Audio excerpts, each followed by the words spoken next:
Dans quel monde étrange le vaisseau de l'imaginaire nous a-t-il transportés aujourd'hui? Nous sommes dans l'univers qui est contenu dans une goutte de rosée. Nous sommes en pleine mission d'espionnage industriel. Si l'on parvient à s'approprier les secrets de fabrication de ce chloroplaste, c'est notre avenir à nous qui pourrait en être changé. Ce chloroplaste utilise la lumière du soleil pour séparer les atomes d'hydrogène et d'oxygène qui forment les molécules d'eau. Il produit du sucre en associant l'hydrogène au dioxyde de carbone et rejette l'oxygène dont il n'a pas besoin. Pour voir de quelle manière cela fonctionne, nous devrons encore rétrécir jusqu'à l'échelle atomique. Nous y sommes. Cette chaîne d'assemblage est la pierre angulaire de l'usine moléculaire.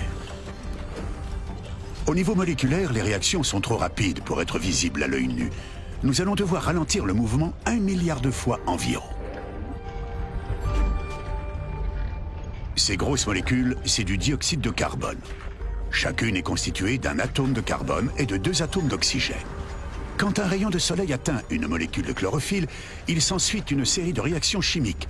Des molécules d'eau sont cassées, ce qui libère des électrons porteurs d'énergie.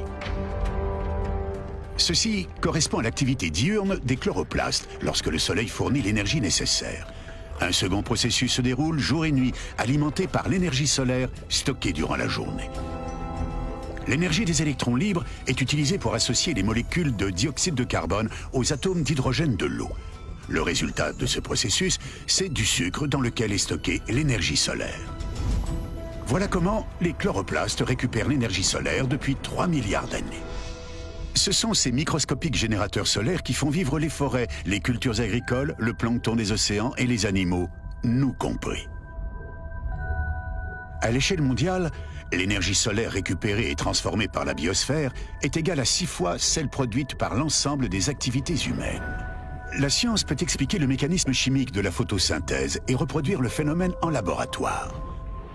Mais nous sommes encore loin de maîtriser le savoir-faire des plantes. Rien d'étonnant en cela, puisque la nature a des milliards d'années d'avance sur nous. Pourtant, si nous parvenions à percer le secret de la photosynthèse, toutes les sources d'énergie actuellement utilisées par l'homme, charbon, pétrole, gaz naturel, deviendraient aussitôt obsolètes. La photosynthèse est la source d'énergie propre par excellence. Elle ne pollue pas l'air et son bilan carbone est neutre. Une photosynthèse artificielle appliquée à grande échelle réduirait les émissions de gaz à effet de serre qui sont tellement nocifs pour l'évolution du climat mondial.